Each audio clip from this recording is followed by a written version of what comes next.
Hace 26 siglos, un hombre escribió con tinta sobre un rollo de cuero algo tan específico, tan detallado, tan imposiblemente preciso, que durante siglos los eruditos lo llamaron poesía, metáfora, exageración oriental, hasta que dejó de serlo. Lo que ese hombre describió desde una orilla del río Quebar, en medio de Babilonia, no era el pasado, era este momento. Era el mundo que tú y yo estamos mirando ahora mismo, con nuestros propios ojos, en el año 2026. Su nombre era Ezequiel. Y lo que vio lo dejó tendido en el suelo durante 7 días sin poder hablar. Ezequiel Ben Buzi no eligió ser profeta. Nadie elige ese peso. Nació en Jerusalén, en el seno de una familia sacerdotal, en un mundo que todavía creía que las murallas de la ciudad santa eran indestructibles.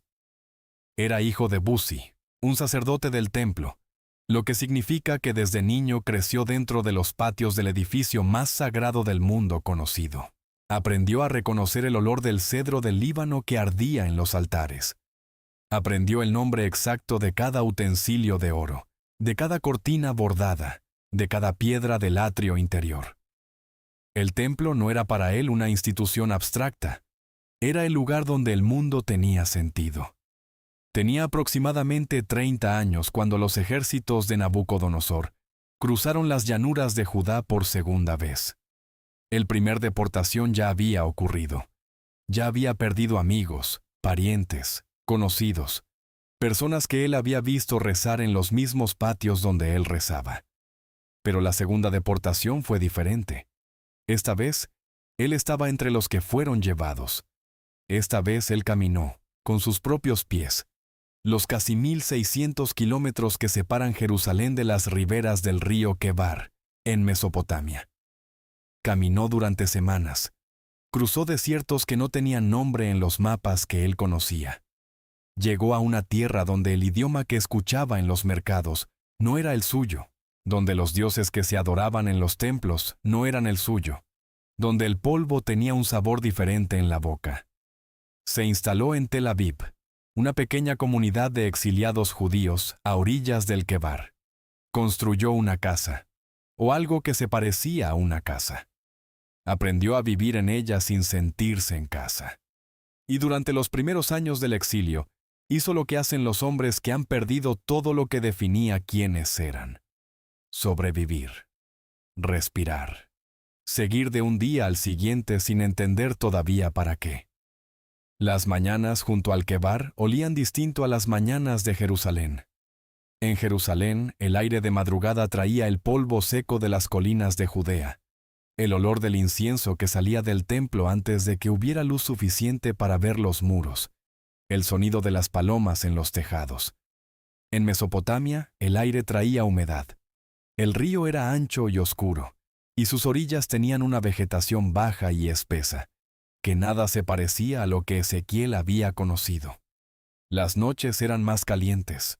El cielo tenía otra forma, o quizás eran las estrellas las que ocupaban otros lugares. O quizás era él el que había cambiado de lugar lo suficiente, como para que incluso el cielo le pareciera extranjero. Los hombres de la comunidad se reunían al atardecer. Hablaban de lo que siempre hablan los que han perdido el lugar donde crecieron. Hablaban del pasado como si el pasado todavía fuera accesible. Como si el año 597 a.C., el año en que los llevaron, fuera un punto al que se pudiera regresar en el tiempo con solo hablar de él con suficiente detalle. Recordaban las calles, recordaban las fiestas, recordaban los nombres de las personas que se habían quedado, o que habían muerto, o que habían sido llevadas en la primera deportación años antes. La memoria era su único territorio. Ezequiel escuchaba, pero algo en él no podía quedarse en el pasado. No porque el pasado no le doliera. Le dolía. La diferencia era que él había visto algo que los demás no habían visto. Y lo que había visto era que el pasado al que todos querían regresar ya no existía. No como ellos lo recordaban. No como ellos lo habían conocido. y que el futuro que él vislumbraba era tan diferente de todo lo conocido que describírselo sin que pareciera delirio era el trabajo más difícil que nadie le había pedido que hiciera. Tenía 30 años exactamente, dice el texto, cuando ocurrió lo que nadie puede explicar con lenguaje ordinario.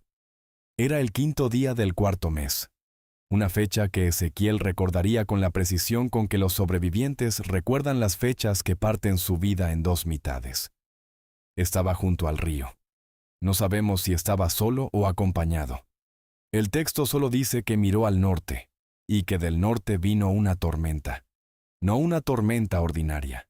Una nube grande, con fuego que se envolvía en sí mismo, y un resplandor alrededor, y en medio del fuego algo que brillaba como ámbar. Y lo que salió de esa tormenta lo dejó sin palabras durante 7 días completos. Lo que Ezequiel vio junto al río Quebar en el año 593 a.C., sigue siendo uno de los textos más estudiados, más debatidos, más extraños de toda la literatura sagrada de la humanidad.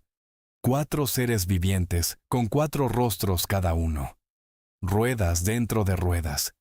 Un firmamento de cristal aterrador sobre sus cabezas.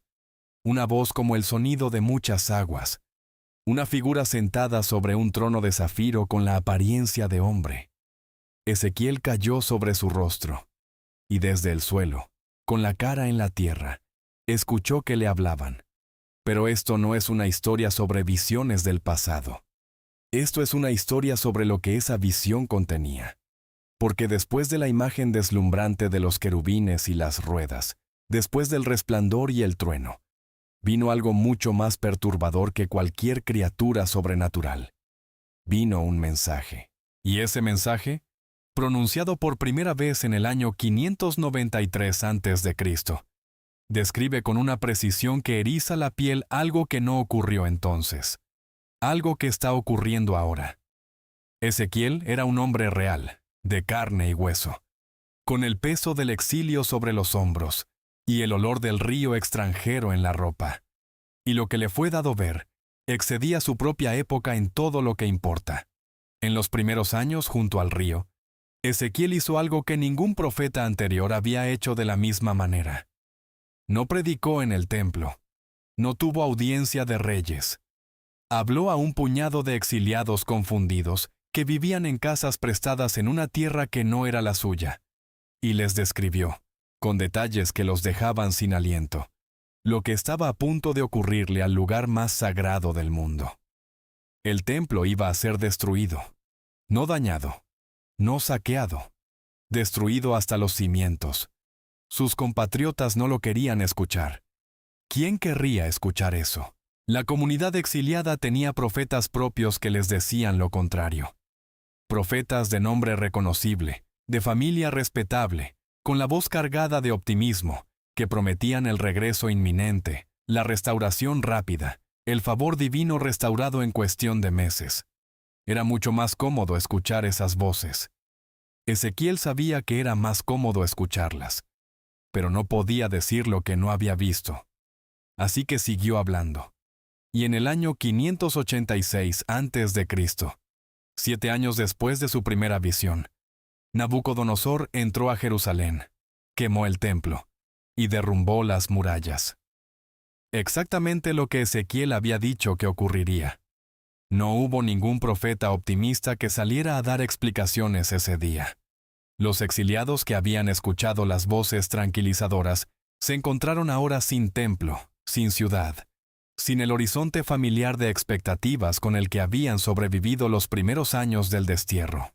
Y fue entonces, exactamente entonces, cuando Ezequiel comenzó a hablar de lo que vendría después, no del regreso inmediato, no de la restauración fácil, sino de algo mucho más largo, mucho más profundo, mucho más extraño que cualquier cosa que cualquiera de ellos pudiera haber imaginado. El capítulo 36 de Ezequiel comienza con algo que en la época sonaba a delirio.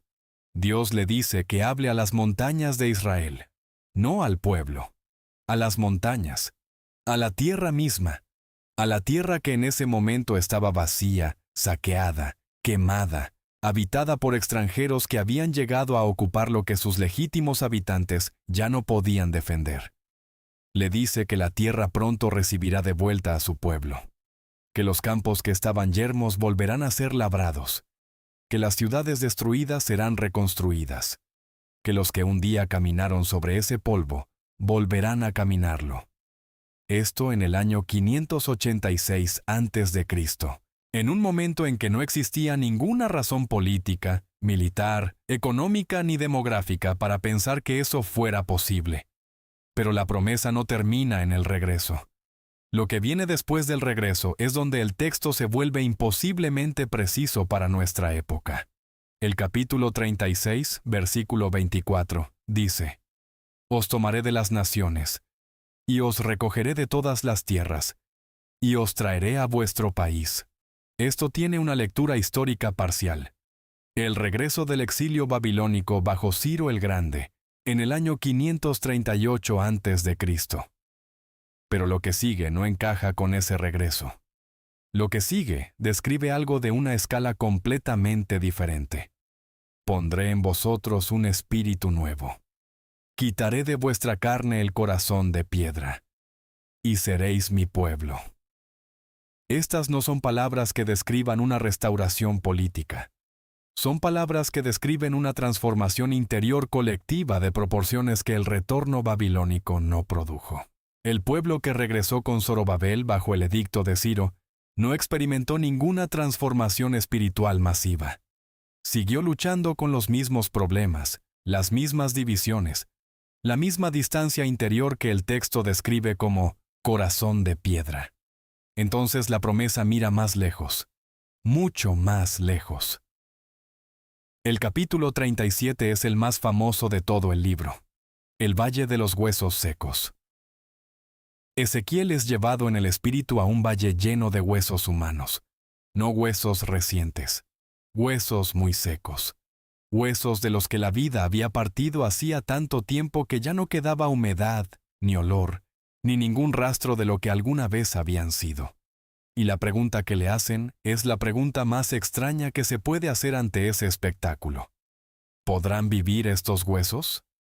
Detente en esa imagen un momento. No la pases por alto como si fuera una metáfora convencional. Ezequiel fue llevado en torno a esos huesos. La palabra que usa el texto es, me hizo pasar junto a ellos. No los vio desde lejos, los recorrió. Caminó entre ellos. Escuchó el silencio absoluto de un lugar donde no había ningún tipo de vida.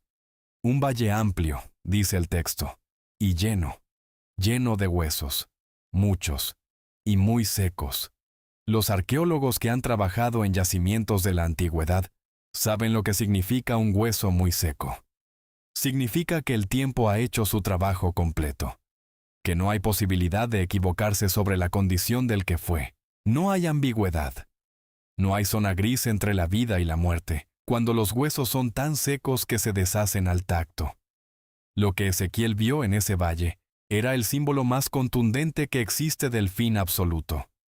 No de una enfermedad, no de una herida, del final de todo un pueblo, del final de toda una esperanza, del final de todo aquello que alguna vez pudo haber tenido futuro. Y en ese contexto de fin absoluto, la pregunta, ¿podrán vivir? La respuesta de Ezequiel es la respuesta más honesta que puede dar un ser humano ante lo imposible. Señor Dios, tú lo sabes. No dijo sí. No dijo no. Dijo lo único que se puede decir cuando la pregunta excede todo lo que la experiencia humana puede responder. Tú lo sabes. Yo no. Tú lo sabes. Y entonces le ordenan que hable, que profetice sobre los huesos, que diga a esos huesos secos que van a vivir. Ezequiel obedece. Y mientras habla, comienza el sonido. El texto dice que hubo un ruido, un estremecimiento, y los huesos comenzaron a moverse, hueso con hueso, cada uno en su lugar. Y mientras los miraba, le cubrieron tendones, y sobre los tendones, carne, y sobre la carne, piel, y después, el aliento. Y se pusieron en pie. El detalle que detiene a cualquier lector cuidadoso es este. Primero el hueso, luego el tendón, luego la carne, luego la piel. El proceso es exacto, es anatómico. Es la secuencia correcta de la construcción de un cuerpo, descrita con la precisión de alguien que conoce el orden en que los tejidos se organizan. Y luego, separado de todo lo anterior, como un acto distinto y posterior, el aliento, el espíritu. La vida interior que ningún tendón, ni carne, ni piel puede contener por sí sola. Un ejército inmenso. Durante 2000 años, este texto fue leído como metáfora pura. La resurrección del alma del pueblo. La esperanza espiritual en medio del exilio. Una imagen poética de renovación. Hasta el año 1948.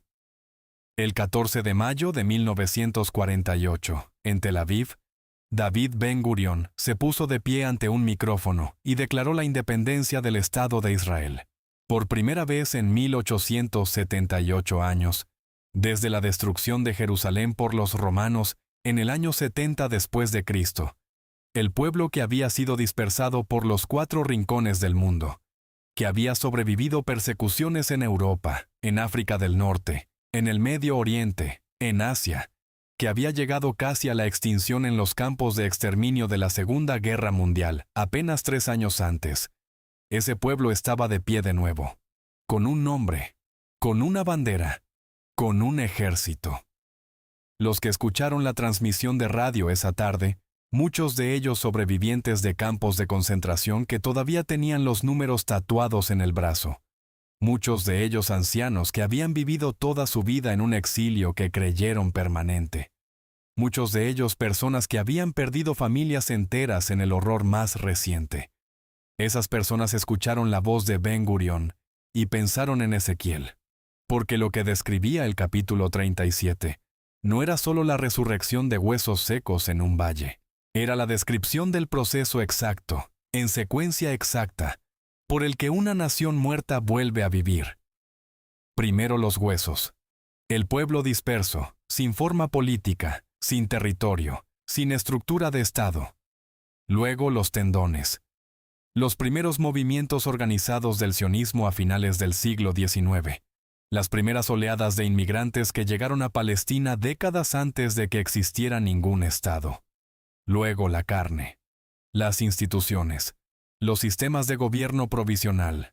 Las estructuras económicas y militares que se construyeron durante el mandato británico. Luego la piel.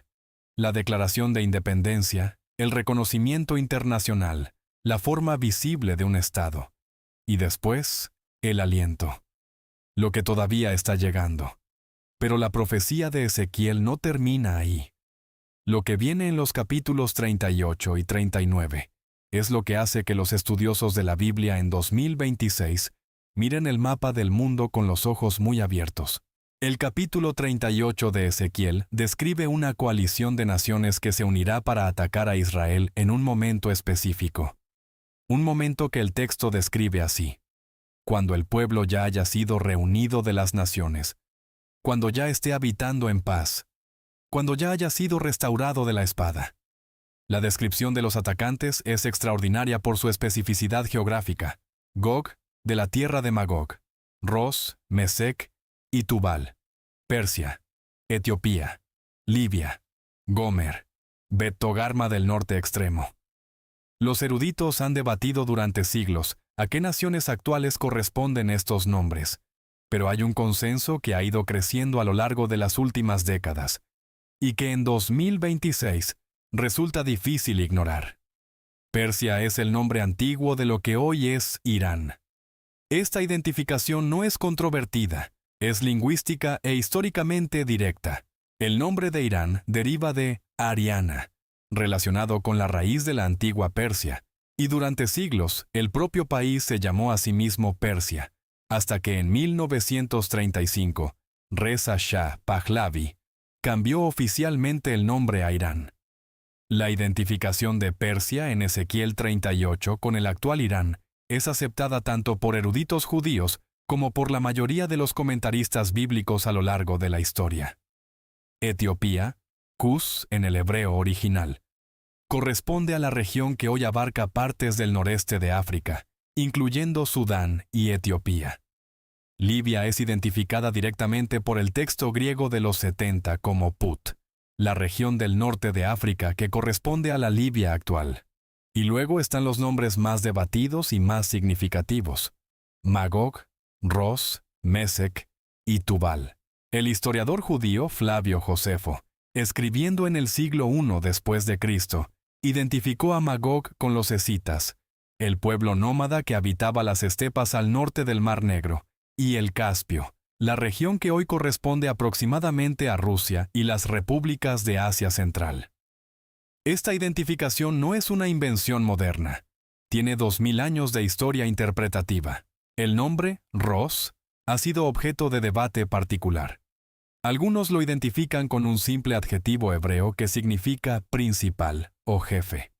Pero otros, incluyendo una larga tradición de comentaristas, lo ven como un nombre propio que corresponde a un pueblo llamado Rus, identificable con el pueblo que habitaba las llanuras del norte de los Cárpatos, el antecedente directo de lo que hoy es Rusia. Mesec y Tubal son nombres que aparecen también en otras listas geográficas del Antiguo Testamento.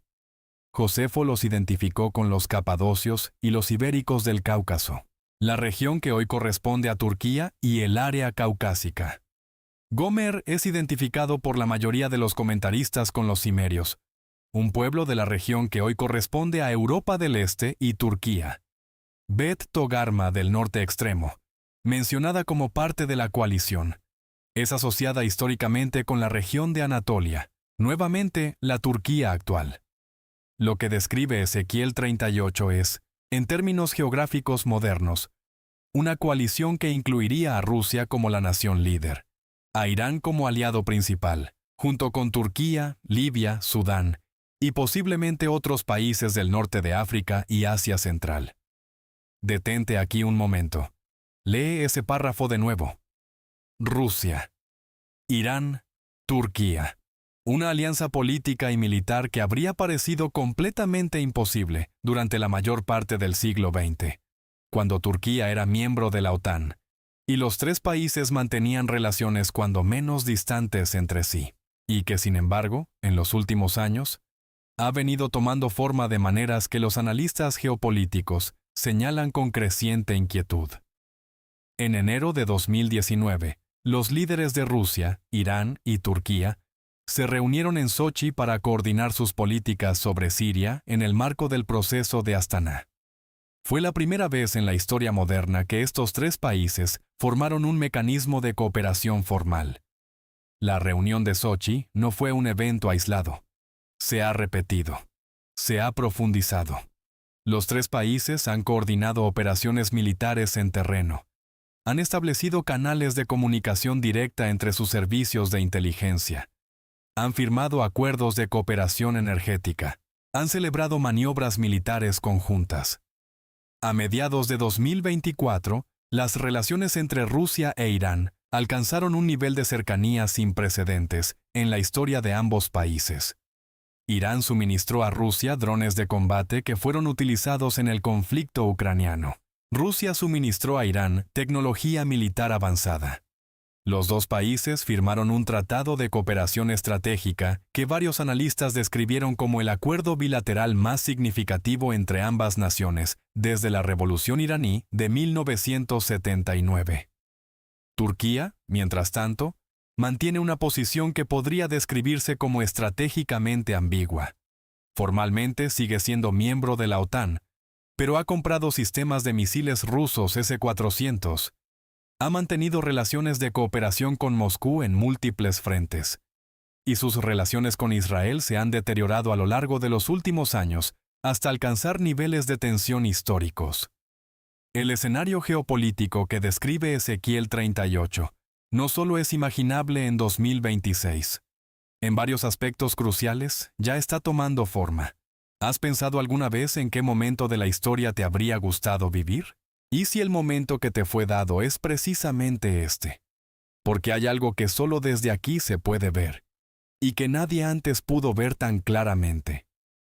Cuéntamelo en los comentarios. Quiero leerlo. Pero hay algo en la profecía de Ezequiel 38 que va más allá de la geopolítica. Hay una condición temporal que el texto establece con una precisión que resulta perturbadora. El ataque descrito en los capítulos 38 y 39 no ocurre cuando Israel está en guerra. No ocurre cuando Israel está acorralado o debilitado. El texto dice exactamente lo contrario. Dice que ocurrirá cuando el pueblo de Israel habite con seguridad, cuando hayan vuelto de la espada, cuando estén viviendo sin murallas, sin cerrojos, sin puertas. Esta descripción ha generado debates intensos entre los estudiosos bíblicos, porque la Israel del siglo XX y del siglo XXI ha vivido en un estado de tensión y conflicto prácticamente constante desde su fundación. ¿Cómo puede ser que el ataque ocurra cuando Israel está viviendo en paz y seguridad? Hay al menos 3 interpretaciones posibles para esta condición temporal. La primera es que la frase «habitando con seguridad» no describe una paz absoluta, sino una sensación de confianza relativa.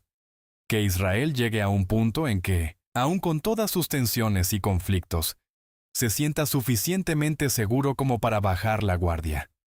La segunda interpretación es que la paz será precedida por algún tipo de acuerdo o tratado que cree la sensación de seguridad. La tercera es que hay un periodo específico en el futuro, todavía no ocurrido, en que Israel efectivamente disfrutará de una paz más completa antes del ataque descrito. Lo que resulta significativo en 2026 es que la región del Medio Oriente ha experimentado transformaciones diplomáticas de una velocidad y escala inéditas. Los acuerdos de Abraham de 2020, que normalizaron las relaciones entre Israel y varios estados árabes incluyendo Emiratos Árabes Unidos, Bahrein, Marruecos y Sudán, representaron el mayor reordenamiento diplomático en el Medio Oriente en generaciones. La perspectiva de una normalización entre Israel y Arabia Saudita, que en 2026 sigue siendo un tema activo en la diplomacia regional, habría sido completamente impensable hace una década. La paradoja del Medio Oriente actual es que Israel se está normalizando diplomáticamente con potencias árabes sunitas, al mismo tiempo que su enfrentamiento con Irán y sus aliados alcanza niveles de intensidad sin precedente.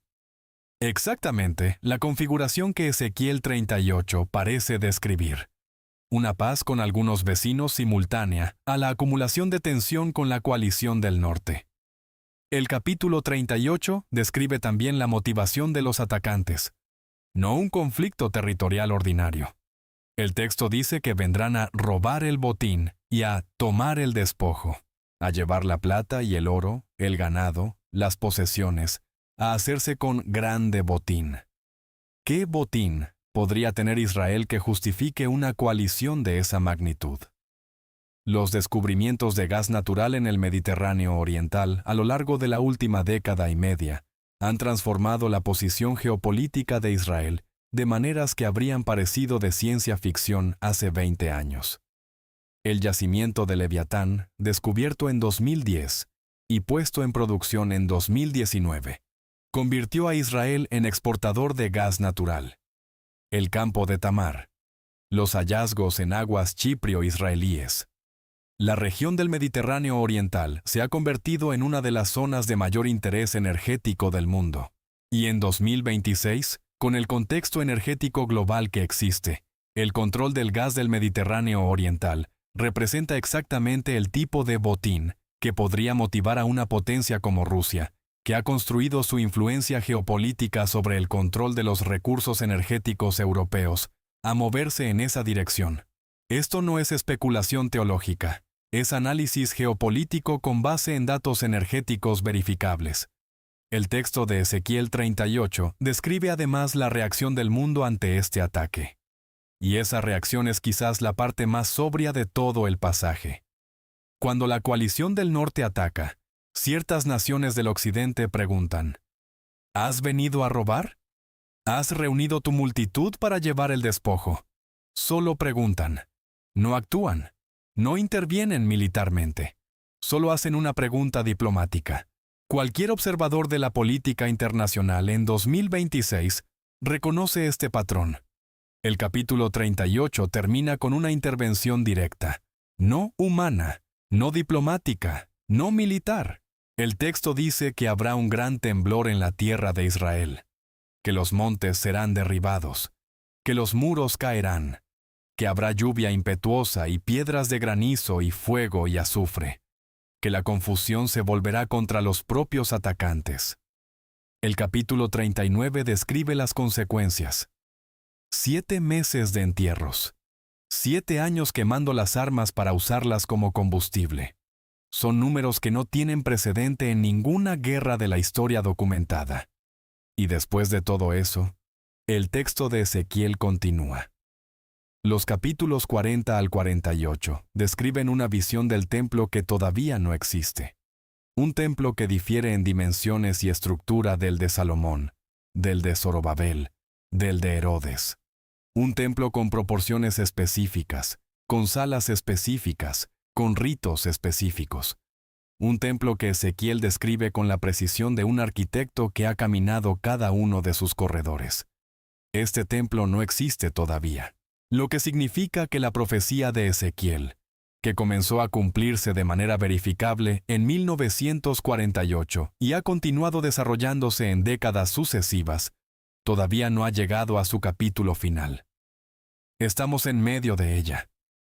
Aquí es donde la historia deja de ser sobre Ezequiel y comienza a ser sobre ti, porque hay un momento en la vida de cada persona en que la historia que creía estar estudiando desde afuera, con la distancia cómoda del lector que lee sobre eventos lejanos, comienza a parecerse demasiado a la historia que está viviendo desde adentro.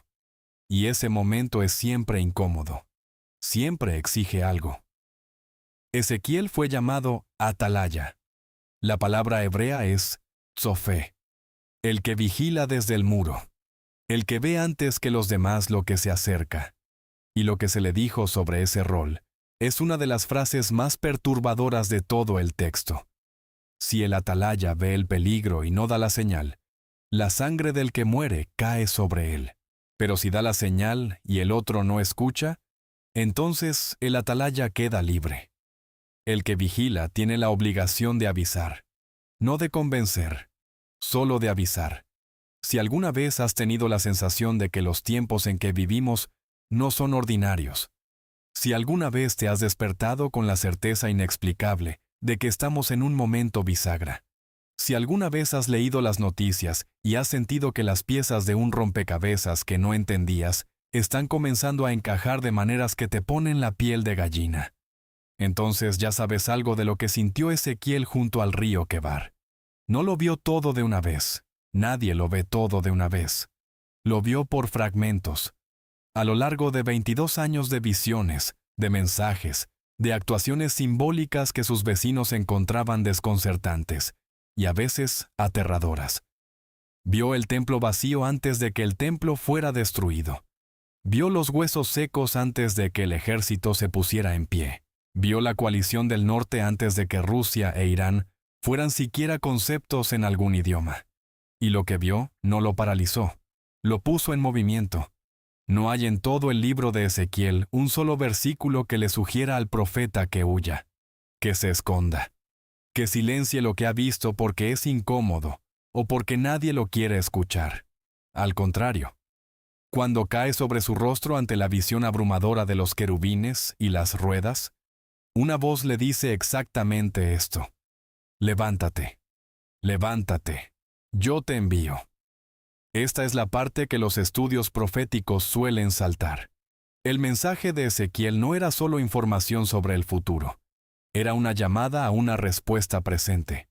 Los exiliados junto al Quebar no podían hacer nada para detener lo que Nabucodonosor haría a Jerusalén. No tenían ejército, no tenían influencia política, no tenían recursos. Lo único que podían hacer era escuchar, entender y decidir quiénes querían ser en medio de lo que estaba ocurriendo. La misma pregunta es válida en 2026. No estamos llamados a descifrar fechas. Los capítulos 38 y 39 de Ezequiel no incluyen un calendario. No hay un año, no hay un mes, no hay una secuencia cronológica con la precisión de una agenda. Lo que hay es una descripción de condiciones. Y las condiciones que describe se parecen más a nuestro mundo presente que a cualquier otro momento de los últimos 2600 años. Lo que eso exige de cada persona no es pánico, no es resignación, no es la parálisis del que mira un tren que se acerca y no sabe moverse. Lo que exige es lo mismo que siempre ha exigido cada momento de quiebre en la historia humana: claridad sobre en qué lado uno está, y coherencia entre lo que uno cree y lo que uno hace con el tiempo que le queda. Ezequiel pasó 22 años hablando a personas que no siempre querían escuchar. Fue llamado extraño. Fue ignorado. Hubo momentos en que su propio pueblo lo encontraba tan difícil de entender, que preferían a los profetas que les decían lo que querían oír. Y sin embargo siguió. No porque tuviera garantías de éxito, sino porque había visto algo que no podía desver. Hay personas en tu vida que están en su propio exilio. No necesariamente un exilio geográfico. Hay exilios interiores que son más duros que cualquier deportación. Hay personas que han perdido la orientación, que sienten que el mundo en que crecieron ya no existe, que buscan un punto de referencia que les diga que hay algo estable bajo los pies en medio de todo lo que tiembla. Tú tienes ahora mismo en tus manos algo que Ezequiel no tuvo junto al río Quebar: la capacidad de ver la historia completa, el comienzo y el proceso, la profecía y su cumplimiento parcial ya documentado, la distancia suficiente para reconocer el patrón. ¿Qué haces con eso? ¿Qué haces cuando el peso de lo que sabes se vuelve más grande que la comodidad de no saber? Esa es la pregunta que Ezequiel hizo durante 22 años con cada texto que pronunció y con cada acción simbólica que realizó. No la pregunta de cuándo, sino la pregunta de qué haces tú, aquí, ahora, con lo que tienes en las manos. El hombre que cayó sobre su rostro junto al río Quebar en el año 593 a.C. y escuchó la voz que le decía: «Levántate», no tenía ninguna razón humana para hacerlo. Tenía 30 años, estaba en el exilio, no tenía audiencia, no tenía plataforma, no tenía recursos. Tenía una visión que nadie más había tenido y una voz que nadie más había escuchado. Y se levantó. Y lo que dijo mientras estaba de pie, sin que nadie le creyera, sin que nadie lo aplaudiera, sin que nadie pudiera verificar todavía que tenía razón, cambió la manera en que la humanidad entiende el tiempo. Cambió la manera en que la humanidad entiende la historia. Y está cambiando todavía, ahora mismo, en el año 2026. En el cuerpo de naciones que se mueven sobre el tablero del mundo, de maneras que solo tienen sentido si lees primero los capítulos 38 y 39, de un libro escrito hace 26 siglos, en una orilla del río Quebar. La última imagen del libro de Ezequiel es el nombre de una ciudad. La ciudad que el profeta vio al final de todas sus visiones, después del templo, después de la repartición de la tierra, después de los ríos que fluyen desde el santuario y hacen vivir todo lo que tocan. El nombre de esa ciudad es simple. En hebreo son 4 palabras: Yahvé Shammah. El Señor está allí. No el Señor estuvo allí. No el Señor estará allí algún día, en un futuro abstracto. El Señor está allí. Tiempo presente. La visión termina en presencia, no en profecía. En habitación, no en promesa. En un nombre que dice que el punto final de toda la historia que Ezequiel vio. Desde el exilio hasta el templo nuevo. Desde los huesos secos hasta el ejército. De pie, desde la coalición del norte hasta la nueva distribución de la tierra. El punto final es este: presencia. Todo lo que se está moviendo en el mundo en 2026, todo lo que encaja y lo que todavía no encaja con las palabras de ese hombre junto al río, apunta en la misma dirección a la que apuntaba su última visión. No al caos, al nombre. Si conoces a alguien que en este momento siente que el suelo se mueve bajo los pies, que las noticias lo desbordan, que busca un punto fijo en medio de todo lo que tiembla, comparte este video con esa persona ahora mismo. No para asustarla, para mostrarle que lo que estamos viviendo tiene nombre, tiene dirección y tiene un final que ya fue escrito. ¿Cuál es la señal de nuestro tiempo que más claramente te hace pensar en estas palabras de Ezequiel? Cuéntamelo en los comentarios. Quiero leerlo. El Señor está allí. Eso lo escribió Ezequiel hace 26 siglos. Y todavía, hoy, sigue siendo la última palabra. No olviden suscribirse al canal y compartir este video con un amigo. Y por favor, escriban en los comentarios desde dónde están viendo esta historia y qué les ha enseñado. Gracias.